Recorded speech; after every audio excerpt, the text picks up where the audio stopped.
Most interesting people, bro. I thought we met a Saudi prince when we were at ISEF.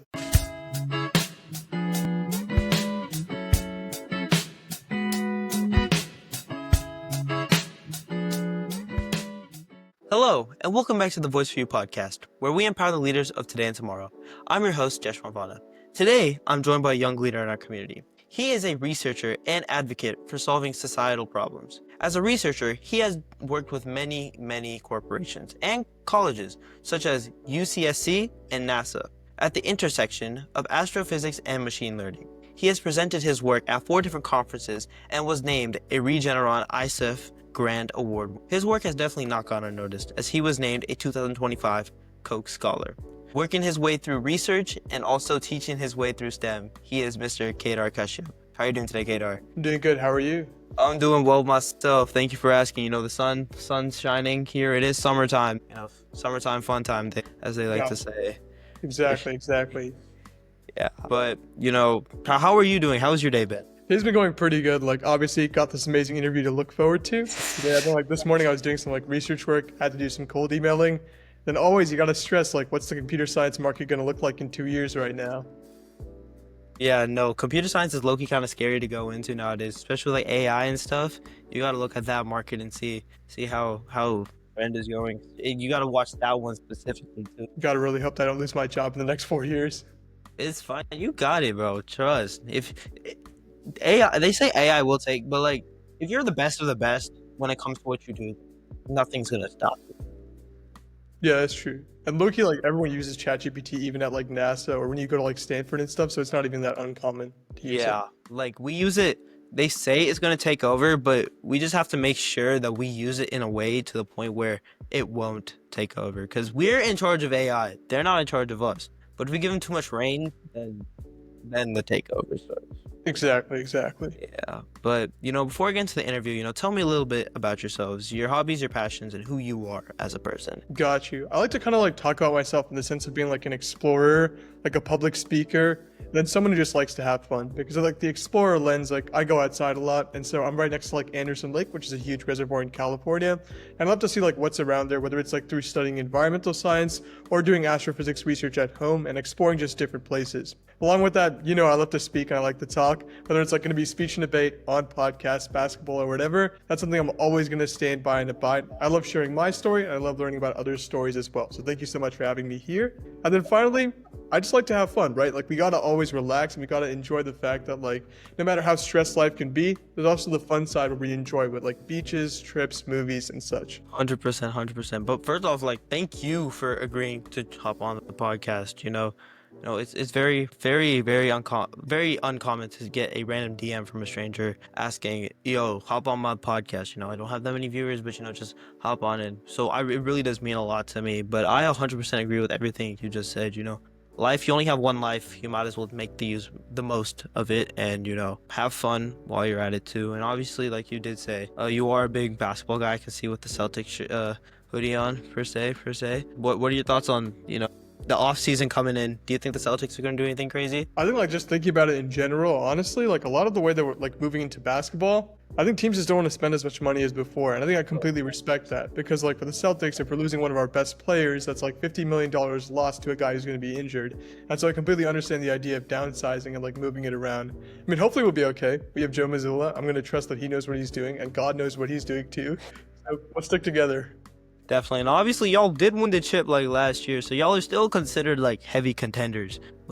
Y'all are not fresh. Technically y'all are still the freshest off a chip because game 6 is today, yes. So depending on how this turns out, y'all are by when the clock strikes 12 tonight, y'all are either gonna be still the newest champions or not the newest, but the ones before the newest. Yeah, gonna be the Thunder or the Celtics are still the reigning champs. Definitely. Who did you want to see win that series, Thunder or Pacers? I think honestly, I really wanted the Pacers to win just because of how funny it would have been with all the memes that are going around. But the way that I think it's gonna happen, the Thunder are probably gonna seal it out today. They got too complete of a team. I'm hoping. I don't like the Pacers at all whatsoever. That is the one team I despise. Because obviously I'm a Bucks fan, so they did knock out 2 years in a row. They did knock out my team. So I just don't like them. Like, I really don't want to see. If I see them win, that's going to be really painful for me. And obviously, You're good. Don't worry. in the East too, y'all Celtics have obviously played the Pacers a good amount too. So 100%. Just gotta understand, like Tyrese Halliburton is the most overrated basketball player ever, but somehow he's made it here. So good on Yeah, him. he is. Definitely agree. I don't care if he wins. He's still because he didn't even win like Eastern Conference Finals MVP, Eastern Conference MVP. It's honestly like it's like one of the most complete teams ever. Like when you think about like a 10-man rotation or 10 guys you would trust, like 5 on, 5 off, I would trust the Pacers quite a bit. But you're not stopping shit, bro. He's the MVP for a reason. Bro. He's about to win this today. Shit.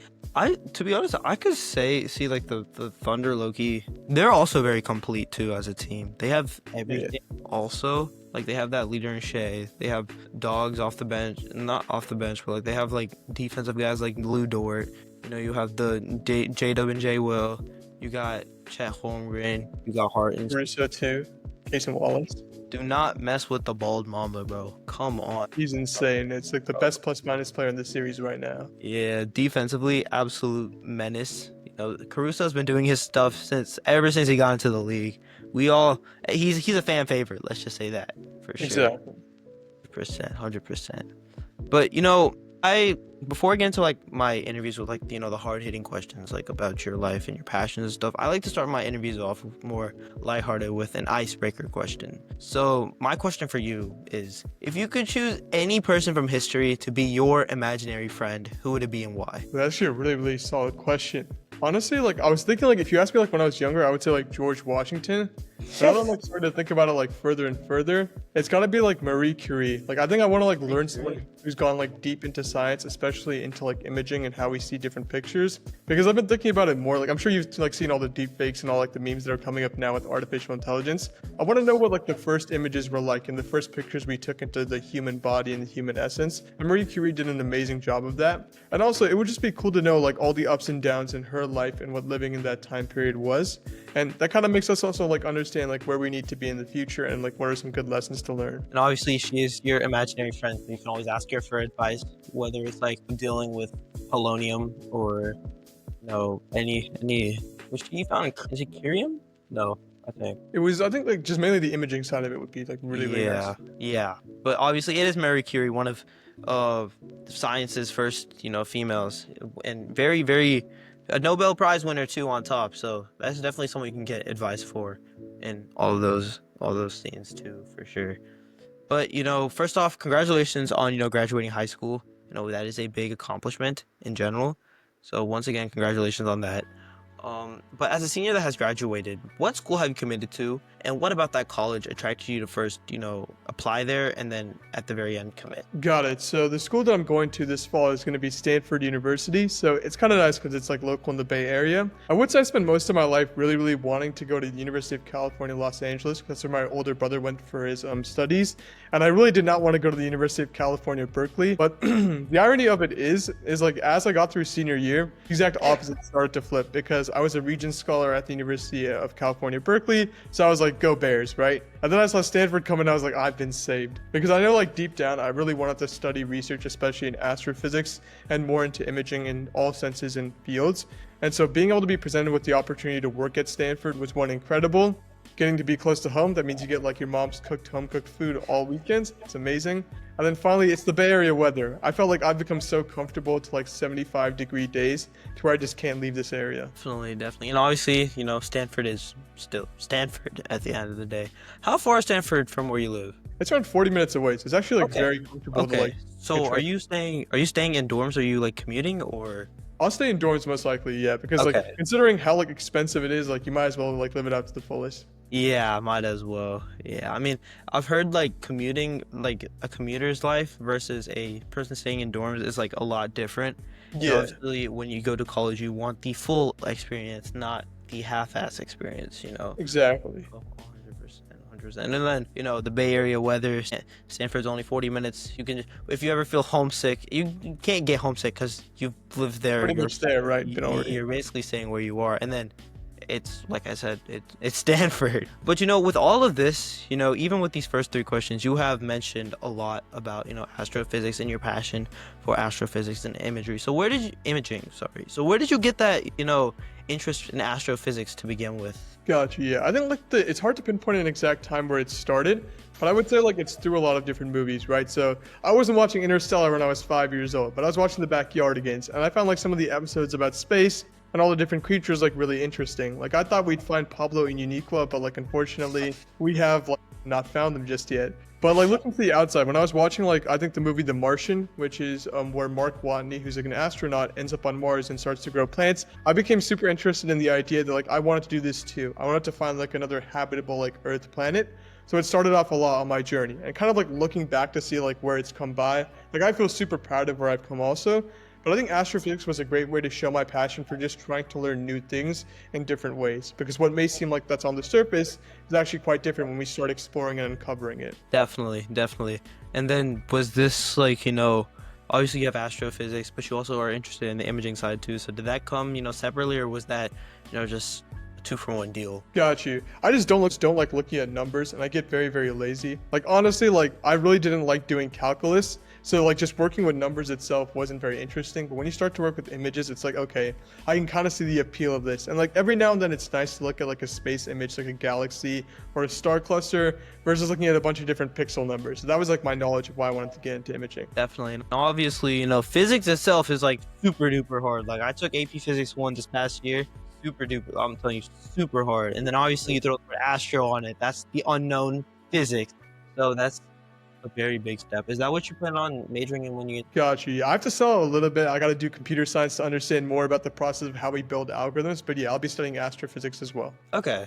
So, obviously you did mention earlier about the computer science market and, that, and then, obviously your love for astrophysics, because that's definitely going to be a booming field in the future, like 100%. So for sure. But all these, you were named a Coke Scholar for a very good reason, and all these ECs that you have done, shows your passion and the work that you've done, such as doing research with the University of California, Santa Cruz, and NASA. So let's start off with UCSC. So what did your research with UCSC consist of? Got it. So the main objective for UCSC was the University of California observatories. Think of like a bunch of different telescopes at array.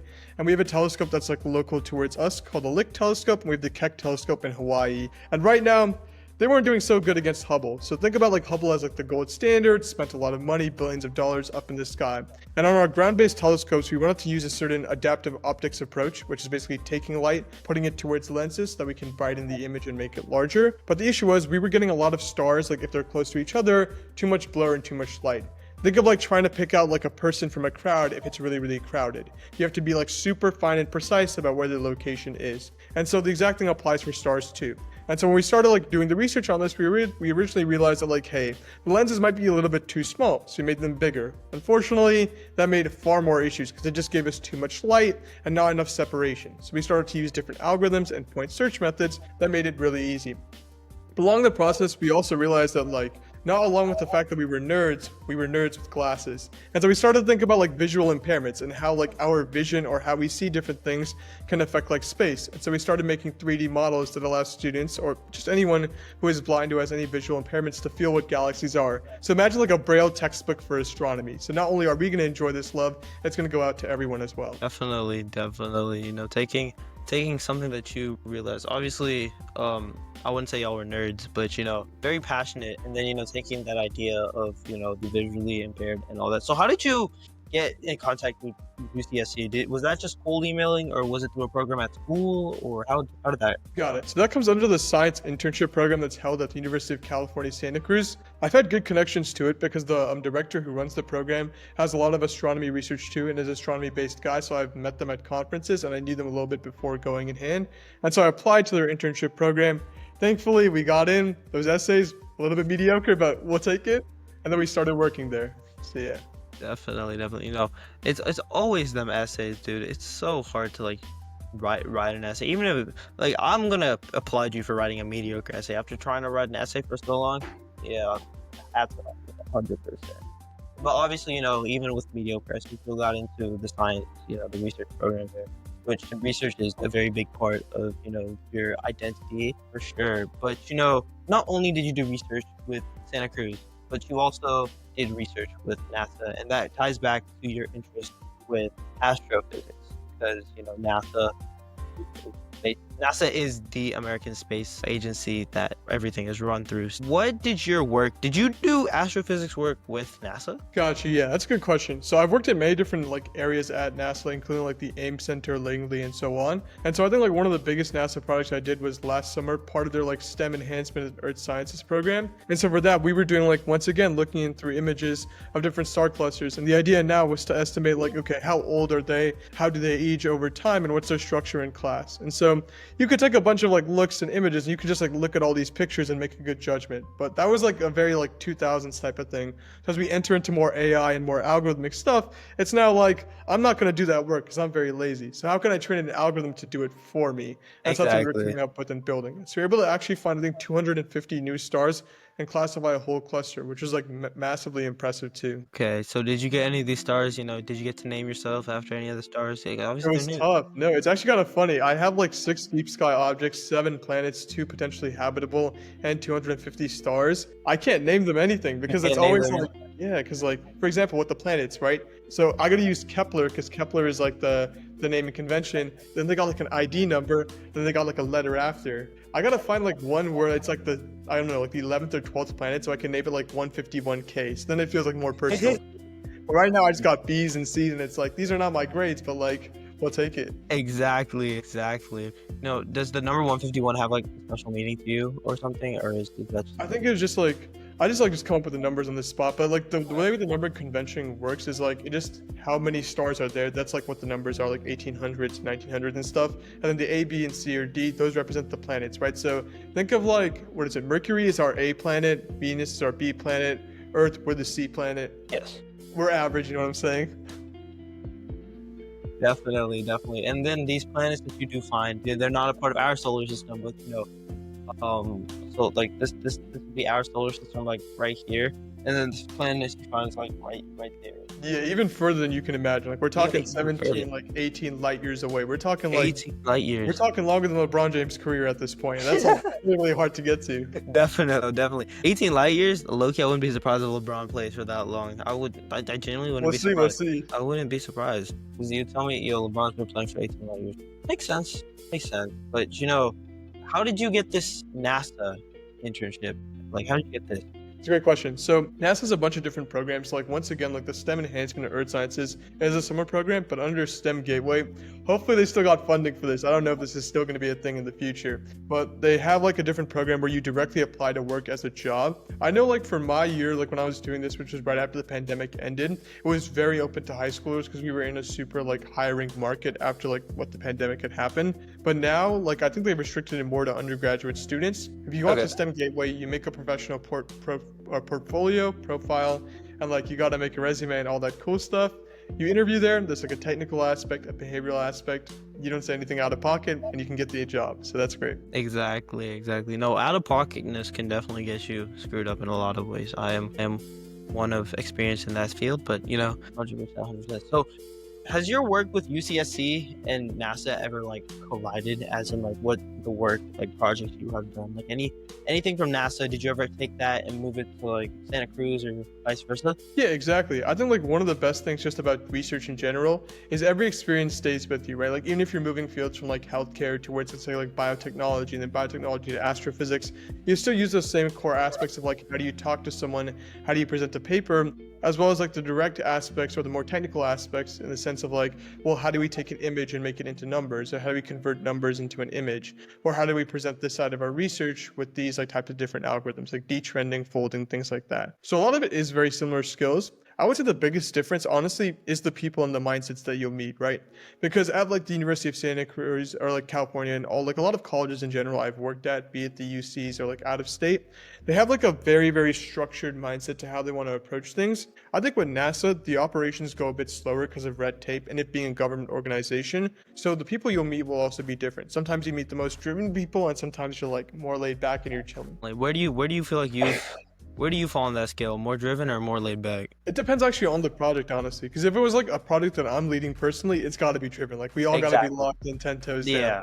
But if it's like someone else's project, then I'm going to do the work, right? but you don't got me past the 5 p.m. meeting, right? Like I'll show up once or twice on the weekends, but don't expect me to be consistent there. Exactly. No, if it's your own project, then you got to show like you can lead, being a leader. That is, what a leader does. But, with something that's not your own project, yes, but you better put in the work because no one likes that one person who takes credit and doesn't do anything, but, it's not as serious per se. So with NASA, you did mention that you were a part of the Earth Science department. Was that initially what you like applied for? Got it. I applied for a bunch of those software engineering roles, so I started off in software. But I think I gravitated more and more into earth sciences when they got like more clear that like a lot of like the AI roles that they wanted to have would be like not just from like the coding aspect or like the hard lines of creating websites, apps, developments, backend, and things like that, but more into like discovery of planets or discovery of star clusters or like doing mapping or GIS studies or geospatial studies. And so I think as it's moving and shifting, a lot of organizations, especially in research,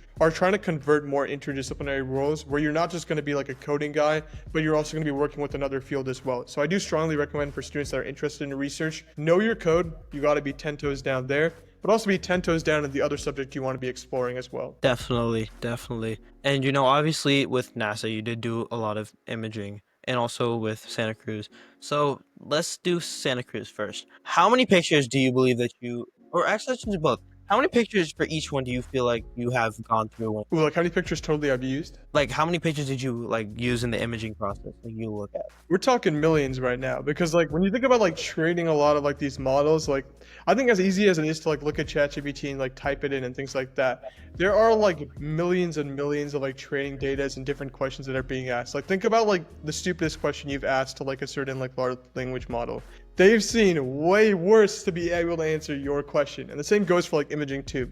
We have to have like the worst pixelated images, the ones that look the most grainy and weak, with some of the most refined and focused pictures too. So we get a good balance. The model knows like where to choose, which to disregard, and where to go when we're classifying our objects. Definitely, definitely. If you don't, like you said, there's millions of images that you need to look into and for all of that. And, obviously, you're going to astrophysics and the computer science side. So did your work with NASA or Santa Cruz, did that push you more into the field that you're interested in, or did it push you out or sideways, or you just stay still? Got you. That's actually a really awesome question. Like that's something I haven't been asked like a lot in like a ton of interviews. And so for that, I would actually say it pushed me like a little bit on the sideways, I'd say, right? Like it pushed me further into it that I wanted to use computing and use like more like algorithms to solve these issues. Like I obviously think there's a huge gap in space technology that can be solved right now. But if we're thinking about like the other side of it, right? Like, do I want to spend a lot of my time in like a research lab or working directly in research? For college, yes, but for a career, not really. I think I want to go into the private sector and fully push it through because I'm thinking about like building my own product and being able to launch it and create like a lot of traction with those. Exactly. With your own product, it goes big. You could be, obviously, you're already in California, might as well just join Silicon Valley at that point, Yeah, exactly. Yeah, but with your research, you have shown your research prowess, and you also did show your research prowess by being named a Regeneron ISEF Grand Winner, and that is a massive, massive deal. ISEF is not easy at all whatsoever. I remember watching a documentary. I never participated in ISEF myself. I had a friend of mine who did participate in ISEF actually. But, I watched a documentary as a kid on National Geographic only about ISEF. Like, it was straight up about ISEF. So the fact that you are a ISEF winner, that is crazy. And obviously, the work that you've done with Santa Cruz and NASA, that does, add up to this. So what research did you present here to get named a Grand Award winner? And how... Actually, yeah, let's just talk about that. Got you, yeah. So this was like the Habitable Planets project. So essentially like exoplanets were the huge buzz in the past couple of years. So I wanted to create an algorithm that would discover these exoplanets as fast as possible, as cheap as possible, and as accurately as possible. And objective for this was low key. I wanted to get my own planet named after me that would be habitable, right? Like the next Earth's going to be like Khedaar's Earth now. Well, unfortunately, we didn't get to name it Khedaar's Earth, but we did discover 2 potentially habitable planets. So I worked with a professor who is from the Shanghai Astronomical Society. Like I still support America. I'm with us right now. But like what we were working on is he had a bunch of this really, really solid data that was privated at the time, and it looks directly from the Kepler telescope out to like 200,000 stars. And the idea was currently a lot of times we're getting like really great pictures to bigger planets, right? right? Like think about planets that are closer to us, bigger ones, because they're making a massive dip when they go in front of a star. Like every 365 days, the Earth goes in front of the sun. That's exactly how like most planets will operate around stars. And so as we were doing that, we were thinking, well, how do we help like more of these Earth-like planets, the smaller ones that'll make less dips? And so originally, we had to drop in like a neural network, a little technical term here, and we had to use all these like fancy algorithms. But in the initial introduction when we were doing those, we found a lot of false positives. It wasn't running as fast, and due to the fact that we just haven't found like habitable planets, only 38 of them in our discovery log, there just isn't many to go off of. So there isn't enough like actual idea of what these look like. And so it actually took going a step back. And so instead of doing like a more novel method, we went and did a more traditional method. We utilized a statistical method called the least squares method, or essentially, how do we box all the different points? Less boxes, better, because we're closer to the data. More boxes, worse. It's the most basic algorithm ever. We made some tweaks towards it, and we call it the transit least squares algorithm. Along with this, we created a new false alarm probability algorithm that is probably going to get more and more accurate. We're just at a starting point right now, and also a final Monte Carlo simulation to understand more about our planets. So that's how the discovery process went. Definitely. And then how did, obviously you did submit this to ISEF. First off, let's talk about, ISEF stands for International Science and Engineering Fair. So, and before ISEF, there is, your regional science fair, then there's the state science fair. Well, actually, I don't know if there's state science fair. I don't know how California does it, but how was your journey with ISEF, or like just in science fair, starting from when you were younger, maybe your first science fair? How was your journeys with science fairs? Got you. I think I have the most unorthodox approach to science fair ever, because I've only done it once. Like I only did like one project and only did science fair my junior year. And so I had no clue about what it was before. And I think that kind of showed because I was always procrastinating. I did everything last minute. Shout out to my like Synopsis Bay Area people. They clutched up for me. I originally had like my forms done completely wrong. Thank you all so much for fixing that and being like so nice to me on that point. So at Synopsis itself, I had no clue what I was looking towards, and I was told like, you're gonna get 3 to 4 judges. And so like walking out of like the conference room that day with like 16, 17 judges, I was like, either I did something really, really right, or I like probably screwed up really like badly. Like I had no clue what to feel on either side of it.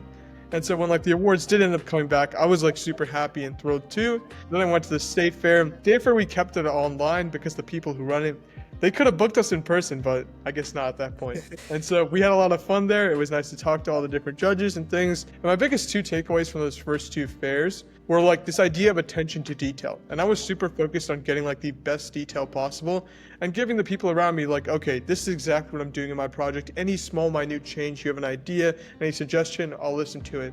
I think what shifted when I went over to the international stage was the idea of overwhelming judges. And that's exactly how I felt. Like I can share my poster board. It's very easy to find online. Super packed with information, did really, really well in California and my local area. However, when you go like towards the international fair, when you're talking to people whose English is their second language, who maybe like French, maybe from different parts of the world, it's harder for them to process. And I think what I also disregarded was the kind of knowledge I had from like other conferences as well, right? Because in an academic conference, it's like one image, a few bullet points. It's very, very much like let me talk type of vibes. I was sending out so much information to them from my board and from my voice too, that it made them hard to focus on which one. And I think that's why it reflected on me getting third, because I feel like certain presenting techniques are key to getting like first, second, or going beyond to the top awards. Definitely. Do you have any any advice that you would have? Obviously, you are a very good public speaker. You are nationally ranked as a public speaker. So do you have any advice for anyone trying to go into like public speaking? Like I have competition next week in California for a presentation. So do you have any tips on that? Got you, yeah. I think I do fall into a certain trap even when I'm doing public speaking for so long. I think the 2 biggest keys I've learned from just talking to students are make sure to give yourself pauses. In between every major point, it can feel like sometimes you want to get out and you want to rush through it, but you should give yourself that time to let the judge sink in the information, and you do too as well. And a lot of times I think students like from any area or any background will have something called a speech pattern, which is the idea that a lot of your sentences end off in the same volume or have the same structure or flow the same exact way. A lot of times this comes from how we write, how we process information, and things like that. Being able to vary up your sentence structure, going up on a final note, then going down. Like slowing down at some point and then speeding up on another creates more variety, and it also challenges the judge to kind of like wake up and stay locked in. Because I'm not gonna lie, like whether it's FBLA, DECA, or even science fair, And you can't really fault judges for falling asleep or making certain mistakes. It's like on us to create the best presentation possible for them. Exactly. That's one thing me and my I have me and my two other partners. Me and one other guy, we're running it back again this year. Last year we went to nationals in Orlando. Sadly, we did not come back with placement. You're But good, you're good. we are pushing super duper hard. Like we're technically the only presentation team to have competed last year because our FBLA chapter grew from 40 members to 130 members, and from last year we sent 10 people to Nats, and this year we're sending 50. So we are the top. The teachers know us the best. I not only am I state vice president, but the two guys I'm working with, they are both co-presidents for my FBLA chapter, so we have a reputation to uphold, and we have been stressing out like crazy on the public speaking side because presentations, they might seem easy. Yeah, we did get first in state, but it's not easy, especially on the national level. And obviously you would know that because ISEF, that's not even national level, that's international. Like, you're taking people from Europe. Pretty sure there's some You people. meet the most interesting people, bro. I thought we met a Saudi prince when we were at ISEF, honestly. Really did you go this past year? I went 2024. Was that in my junior year? This year, I low-key realized I don't got the time commitment for that. No, 100%. No, it's a massive time commitment. I know my friend went this year, so I was just asking, just because I remember him. You just get people from all over the world. You probably have some. What is your craziest ISEF story that you can remember? Ooh, I only got a couple of them. We landed in the hotel itself, and some guy comes up to us vest, decked out. We thought he was an investment banker. No, he's the captain of Team Israel, right? So he was talking to us about his material sciences research and carbon fiber. And then we started walking around, and so I left my poster board one day. I saw the whole of Team Brazil looking at it, and they were taking some photos. I was like, that's sick. I got interviewed by some people from Japan, which was really awesome, people from Business Insider and some other places of US media. One of the coolest projects I saw, I don't know what European country this was, but they brought a whole moped, an actual working vehicle here, because they were doing something in environmental engineering and sustainable motorcycles and things like that. I thought that was really, really cool. I think a lot of the experiences come from the people you talk to, whether it's Italians or I spoke to Team Italy, spoke to Team South Korea, and you start to develop these really nice connections. And so I would really, really recommend, as much as we're going to be stressed at these competitions, and I love you get exactly where you're coming from, you have to vibe out, right? You got to meet all the people, get all the cool pins and things like that. Those are necessary things that got to happen. They do pin trading at ISEF? What's the Yeah, we have big pin trading, bro. Every country got their own pin, every state got their own pin, every region got their own pin. What's the craziest pin that you got? Ooh, I got a koala pin, bro. Team Australia gave me a koala, which was really, really nice. You didn't have to give anything in return. Oh no, we had a pin too, but knowing the Bay Area, it's just it's a chip, bro. It's a tech chip as our pin. No, I remember last year FBLA. I know what China competed last year. Those pins were going for $200. I know that. Holy. And then obviously the Tennessee pins were going for a lot too. It was a moving Elvis pin. So that went for $70-$80. I heard someone made that sale. But pin trading is always fun. It's always a way to get close to people and meet other people while also talking game strat and pin strat, because some pins I remember last Mississippi's pin, it was massive. It was low-key kind of ugly. No one wanted it. So there was one guy, I was able to scam him I got 3 or 4 because I was friends with the Mississippi State president. I just met him on the plane while going to FBLA, and he was like, "Yo, these pins, no one's taking our pins. You want 3 or 4 of these?" I was like, "Sure," but I think I threw away 2 of them because You're good. Hey, now keep it. You never know when this gets vintage. Where the LeBron pin's popular in FBLA? I know one of the business competitions, there's a LeBron pin that's going around. LeBron, I don't remember hearing about it. Bro, if there was a LeBron pin last year, I would. Everyone got a cop it at that point. At that point, yeah, I don't remember hearing anything about a LeBron pin. I remember I did get one of California's pins last year because obviously California sends for any national competition, they will send a lot of people just because of how big your state is, and second, how cracked each and every single one of you are, like yourself. Thank you. Everyone is super, California, the New York, Jersey area, DMV, Texas. You always know there's gonna be some talent out in there. And then Georgia too, bro. Atlanta's a sleeper. Oh no, they're on the come up right now. Like all from the Atlanta area, especially the Cobb County, the Lambert High School. If you go anywhere near Lambert High School, that's like a tough region right there. I have heard about that. You know, the DeKalb County is very, very strong. Just, you know, coming from an area that's not like considered one of like the beasts, you know, not from like the California or the Texas or the DMV. You know, Tennessee, we do have our powerhouses, but it's not like the powerhouses, you know. So it's always nice seeing, you know, there's more competition's always there to help build you up. Let's just say that. Exactly. You know? Obviously, you've seen that firsthand. You know, competition's always there, and yes, there is their competition, but you know, that just means you got to be better at what you're doing at the very end of the day. You know, so 100%. 100%. But you know, not only are you a researcher at heart, but you're also very active on the teaching side, founding SVPSO, which is a nonprofit dedicated to teaching public speaking to local students, which, you know, you are very, very, like I've already mentioned, very accoladed and very acclimated to the public speaking scene. So how did you get this idea to start this nonprofit? Got you. So the idea actually started off with my brother teaching like biology to ninth graders, and like he would tell me about like how all these kids would be struggling, right? And I was like, that's low-key a very valid thing. And then I started thinking about like, where do I see a lot of my friends struggle, or where are areas that generally students do struggle?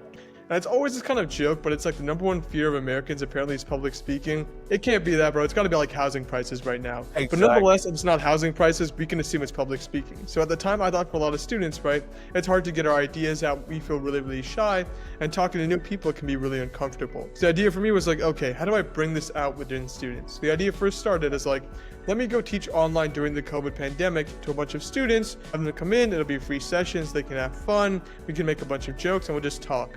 And it slowly started to grow as we started to get like a following of like 400 to 500 students every summer. The onset of the Ukraine-Russia war would happen that winter. And at the time, like immediately I was talking with my dad about it, and I was like, for a lot of the people there, like they would also probably want to talk about their story or advocate or being able to maybe write or get out the information. And my dad made a really, really strong point.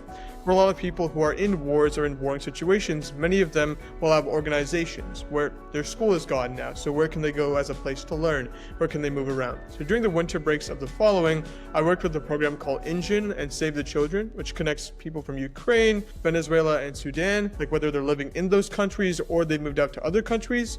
And we're going to start working on English speaking classes. So it started off on just like learning the English language, learning slang, learning some of the memes. Gotta show them all the good memes because that's how you get them cultured at that point. 100%. Yeah, and then from there we started talking about like what is their story, how do they write sentences, how do they give speeches, what is an introduction, and then finally after this past winter we started working with students who just graduated high school on how to fill out a resume and how to do a job interview. So we actually helped I think around 30 to 40 students and teenagers from Ukraine get jobs in places like London, Paris, and other areas, working on their English skills, their speaking skills, and finally being able to acclimate with different cultures. Definitely. What is the craziest meme that you've shown your students? Ooh, the craziest one? The Block by James meme. That was like, because I was a big 100%. basketball fan, so we gotta show them that all the time. Yeah. 100%. Did you ever show them the Lakers in 5? Lakers in 5. No, that actually wasn't popular at the time, unfortunately. Really? Like, I only started picking up this like year, which is unfortunate. Yeah, I guess that's something you can indulge with your students now. You know, what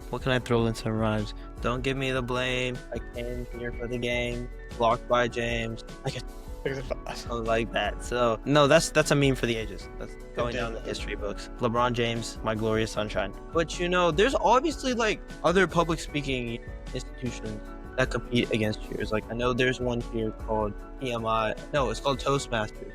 Toastmasters. Something like that. So what do you believe makes SVPSO stand out from the rest of the other public schools? That's actually a really, really good question. So when I was first thinking about the idea, like my dad said, or I talked to a bunch of people, they were like, why not join another organization or build it out there? That's completely valid. But I've started to think about like, what do a lot of these organizations provide? And the idea was this, like the concept of structure versus creativity. Like, let's say like speech and debate, right? There are tons of speech and debate organizations, and that's structure for you, right? You're building students' speaking ability to give like a certain talk for 5 minutes or 10 minutes, or be able to debate for 40 minutes. When you look at Toastmasters, right? There's rules to that, and there's a lot of structure. But I also thought about like, where do a a lot of students at this young age tend to lie. They're not like ready to fully commit towards something like a speech and debate or a Toastmasters. They're simply trying to say like, I really want to become a newscaster, and here's what I would talk about, and here's some information. Or for one of my students, they wanted to talk about how they were designing like a sports jersey. So they brought the sports jersey in, and we started talking about, well, how do you explain this? What does the audience want to see? Like, what are some like small marketing principles to learn? And so I wanted to create a non-structured, more creativity or creative-based curriculum that would work on different things. So we created 12 different sections for them. I started to use different principles from speech and debate, Toastmasters, and other public speaking organizations to figure out like what are the core skills that students should want to address, and then how do students do it themselves. Let's say you really want to work in like sports, or you want to talk about sports. We created a class for that. Let's say you wanted to talk about finance. We created a class for that. I wanted to take the students like channeling sparks of interest and add public speaking towards it, rather than making their interest public speaking and adding a spark towards that. So that was the difference the organization would be. Definitely. You know, obviously, as Ram, you are a high school student yourself, so you know how to speak to students of, you know, that caliber too, rather than, you know, an older person trying to teach. You know, it's not going to be as engaging as a high schooler like yourself who is more indulged with, you know, the high school lifestyle, because for the 50th time, you are a high schooler yourself. But, you know, for sure, 100%. What does SVPSO have a, like, what does it stand for? Just curious. Got you. The Silicon Valley Public Speaking Organization. Okay. This is both my biggest regret and my biggest advantage. So SVPSO itself is super hard to pronounce, so it does stick well with parents, like just unironically. But the biggest crux of this is that like I made it like a very, very small organization. Like I think the way that I see it now, like making a small name that is like very vague honestly does it better. But I think like for the Silicon Valley Public Speaking Organization, the first 3 summers through middle school and the first summer in high school were in the Bay Area. So I had an idea that I wanted to stay here. And only until like the onset of the Ukraine-Russia war and these other like issues like the Haiti like earthquakes and things like that and stuff that was happening in Belize made me finally open up and figure out like how do I reach out to other people. But by then, articles of confederation are written. The business has been going good. We've paid like the taxes or whatever dues we need to make already. And it was like, do I really spend that much time changing the name, or do I spend time making action? And I wanted to do the latter. Definitely. And then, you know, you did grow not only nationally, but internationally. What do you believe were the marketing tactics in doing so? And then when it comes to Engine, where did this partnership, you know, did you like reach out to them or something, or did they reach out to you? Got it. So I'd say like right now, honestly, I am like a horrible marketer during the beginning of my high school years. So I had no clue how I was going to expand it. Like I had Peach Jar, which is like a local service we have that advocates and markets to a lot of high schools, like students and parents. But what ended up happening was I just started cold emailing. And I emailed Engine and I showed them a bunch of this proof, like screenshots of our classes, the different donations we made already. And we asked them, hey, we'd love to donate through your organization. And if possible, could we work with some students? And they were like, yeah, that would be amazing. And I was like super pumped at the time. And so we worked through a curriculum, we met on a call, and we talked about how we could set this up perfectly. I think what also helped is from Engine. Every other organization would see our partnership with them, and they'd be like, well, we know Engine, and we know that they've done a fantastic job. They're registered, they're working with tens of thousands of people. Well, why not give this shot a try too? And that landed me in the Boys and Girls Clubs of Silicon Valley, and now with the Boys and Girls Clubs of America today. Definitely. Speaking of the Boys and Girls Clubs, you have raised and donated aid and books to help Ukraine, Sudan, and Venezuela. So was Engine the only segue into the Boys and Girls Club, or how do you feel like you got it? The Boys and Girls Club helps a lot because they're very like strong and localized in the Silicon Valley itself. My brothers worked with the Boys and Girls Club too, so there was like a little bit of connection there. I think finding the exact school that would be perfect for my location that I could drive to or that I could be picked up from was definitely like one of the biggest challenges for it. But the appeal was, when you've already got this nonprofit status, right, you can look us up in the US government or the US registry. When you've worked with organizations that are as popular as Engine and have received sponsorships and money from Adobe and Google, right, and we're collecting a lot of these like strong contracts. And then finally, we're looking at, okay, well, how long has this been running? It's been 4 to 5 years already. Well, why not make a partnership? At the lowest case scenario, it could go wrong, right? That's what I was telling them, right? This may not be the greatest fit. But at the best case scenario, I want to create a curriculum that is established in every Boys and Girls Club in every single day in every part of America. Definitely. And how much of accomplishment do you feel like you've reached with that goal so far? With that goal of creating like a nationalized curriculum, we have the curriculum down right now, and the idea is let's first get it all through California. Let's get it going for 2 to 3 years. Then I'm gonna come back to it. Let's talk more and figure out how we can get it nationally. And so right now we've been doing very good across all the chapters in the Bay Area. Now we gotta hit up Southern California. Hopefully everything's calmed down there. We can lock in and we can get it going once again. Definitely, yeah. Like it's definitely something going on in the world right now. But for sure. And then obviously, you are nationally ranked by the NSDA as a public speaker, and you also do speech and debate.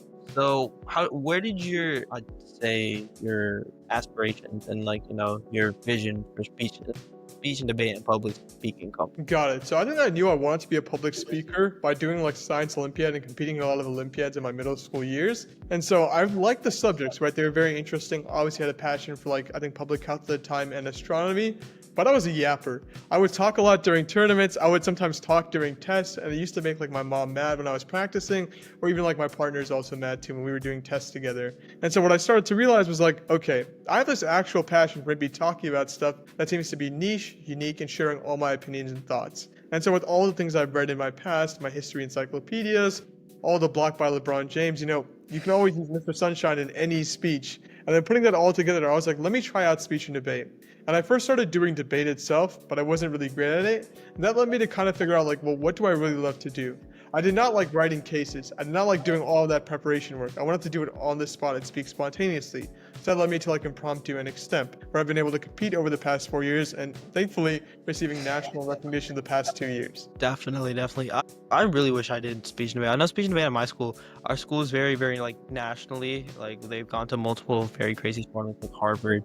I know they went there. They went to Louisiana, and they're it's expensive. If it wasn't too expensive, I probably would have done speech and debate, which is a low kind of a regret of mine because public speaking is it's not even a skill that I have. It's a skill everybody needs to have in life. Yeah. Speaking and getting out of your box and just talking to people. So definitely.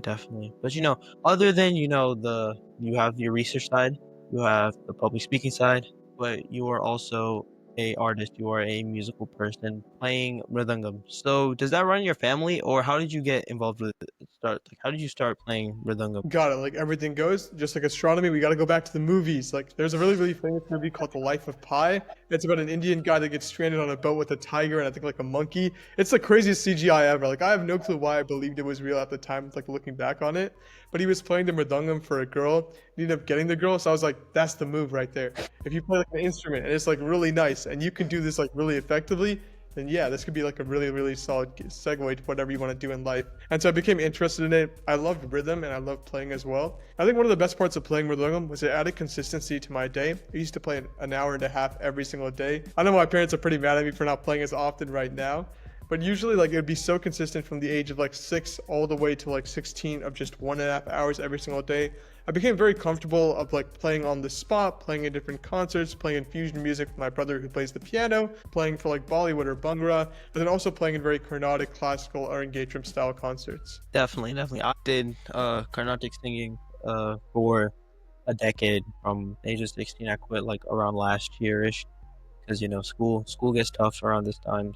I definitely can see, mridangam is a very big, Indian instrument, especially when it comes to the rhythm. The rhythm is very, very beautiful. And, obviously you did watch The Life of Pi and you played it for a girl. Did you personally think that did it ever help you with game whatsoever? That's a good question. It helps with confidence because if you play mridangam a lot, I have a bunch of videos where I don't got the best haircuts online on YouTube that maybe some people can find, but it helps a lot with confidence. And I think that's a really big part of it, playing in front of other people from a young age too. It also helped me deal with learning how to lose properly because I would go to Cleveland, there's a Sampradaya concert in Cleveland every single year for mridangam, and there'd be a lot of competitions, and I didn't win a lot in the first couple of years. So I learned kind of how to deal with losing on a flight and how to understand how do we improve, how do we get better and things like that. I also got comfortable in making mistakes but not letting it be shown, which is one of the biggest parts that's helped me in speech and debate and research too. If you mess up and you're doing your work, you can be real, but if you're messing up while presenting, that never happened. We're still gonna move on and we're gonna continue to do our thing. And Exactly.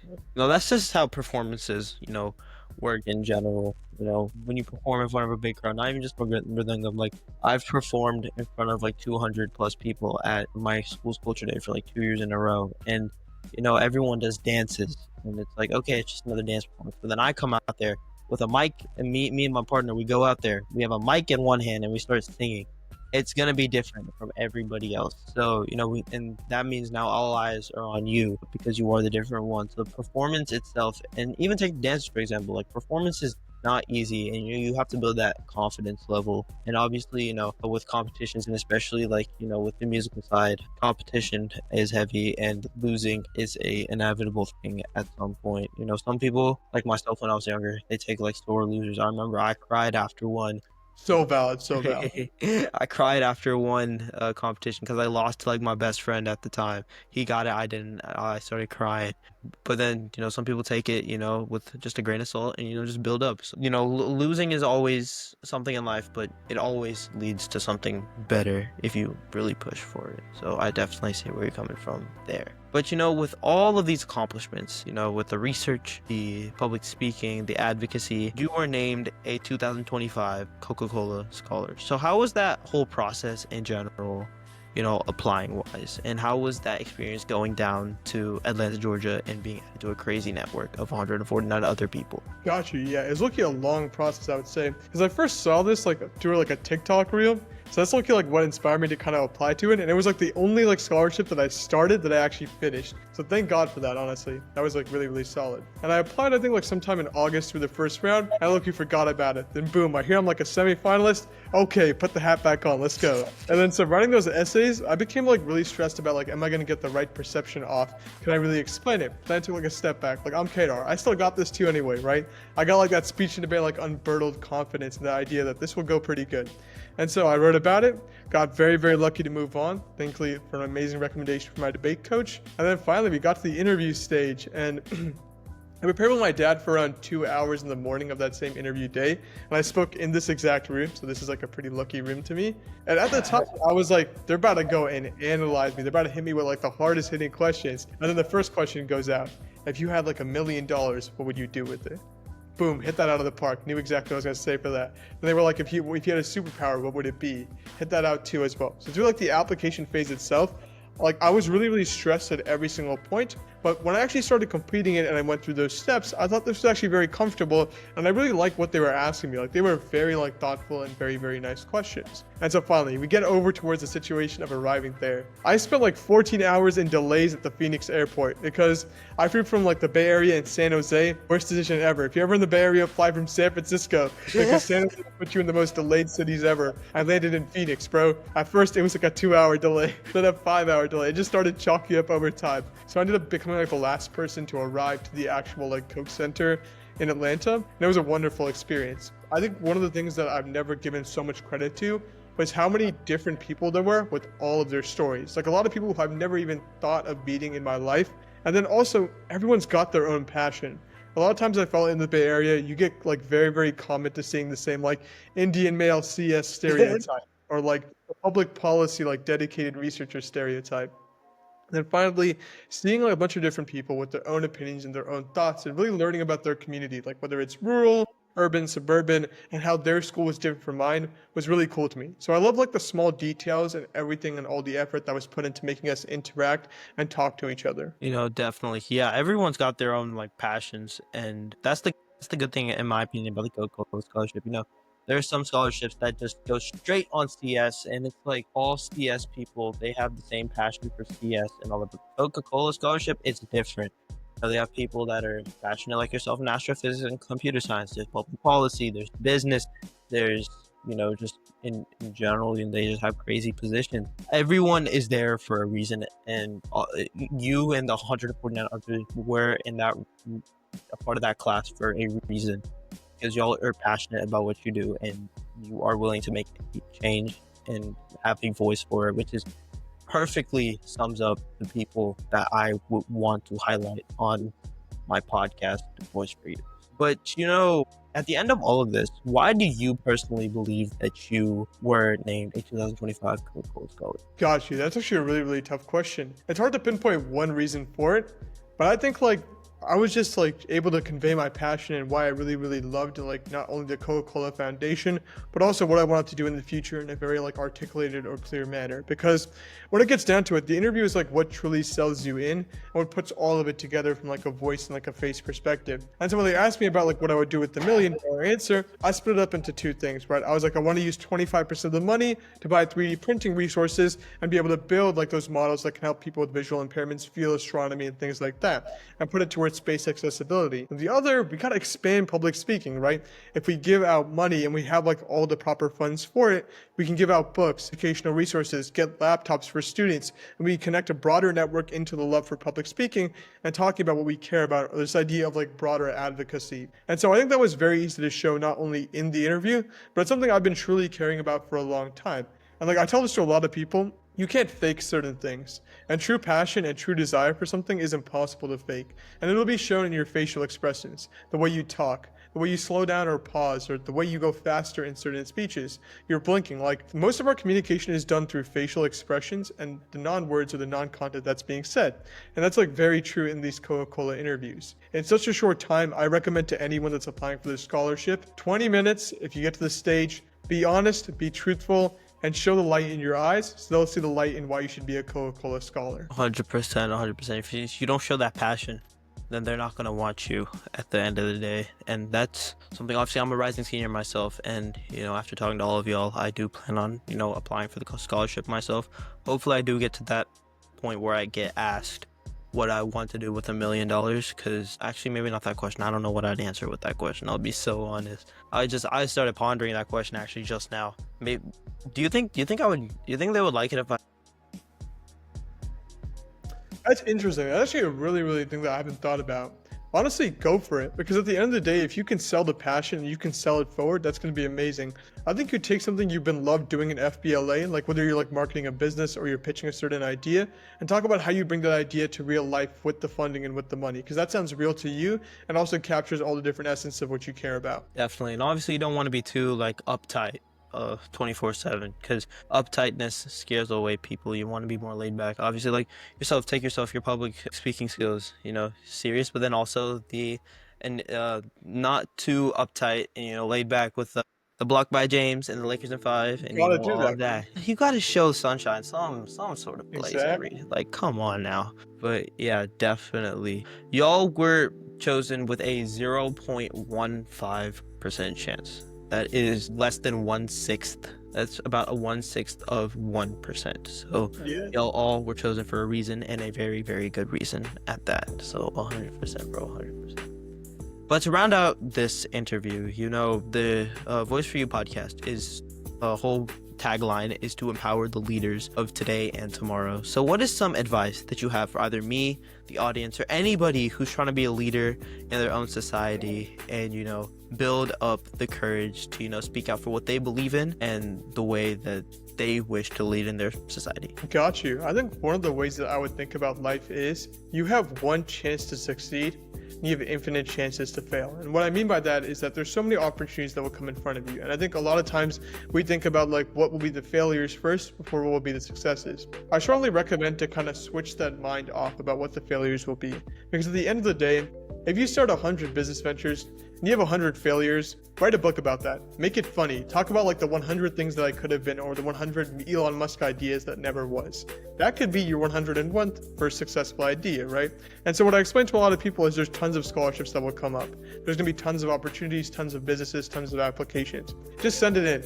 Obviously, I don't mean if you're not qualified, just throwing something in for like a PhD position, but like in reasonability, always go forward for it and never look back. Because the time to act is always going to be now. And if not you, then who? And if not now, then when? Oh, that's tough, dude. That is tough. Have you mentioned this like that quote before? Is that usually one of your... That's from the Stanford commencement ceremony. So you gotta take it from there. Bro, that's low-key tough as hell. Yo, this man be public speaking god here. Bars, dude. What the heck? No, but I completely agree with what you said. Not only the bars, but completely do agree. Some great advice for sure. But once again, Khedaar, thank you so much for, hopping on the podcast and, spreading your words of wisdom, your hobbies, your passions, and, who you are as a person. It really does personally, it really does mean a lot to me, taking a shot on me. Obviously, you've done your fair share of interviews, and this is not the most professional of settings. No, it's amazing. Hey, great job, by the way. It's fantastic. Appreciate it. This has been a passion of mine. It's just always fun, talking to people and getting to learn the ways that they live. Obviously we're from two different sides of the US, so our lifestyles are not the same. So, it's always nice to talk to people and, get inspiration from all of them. And you are one heck of a guy, dude. Like, the work that you've done and the passion that you show, Stanford's getting a good guy, and I wish you nothing but the best. But once again, thank you so much, bro. Got it. Thank you so much, and you too as well. Hey, Duke Blue Devils, hope they take you. I'm hoping, bro. I'm really hoping at this point. Knock on wood. Knock on wood. John Shire got you, bro. John Shire. Come on, let's see it happen. Definitely. And once again, to the audience at home, thank you so much for watching today's episode. Remember to follow the Voice for You podcast on wherever you get your podcast from, whether that's Spotify, Amazon, Apple Music, and make sure to follow our socials on YouTube, Instagram, and TikTok. And once again, I'm your host, Jeshwant Vana. Thank you so much, Khedaar, for hopping on today's episode, and we will see y'all next time. Thank you so much. Have the rest of your day.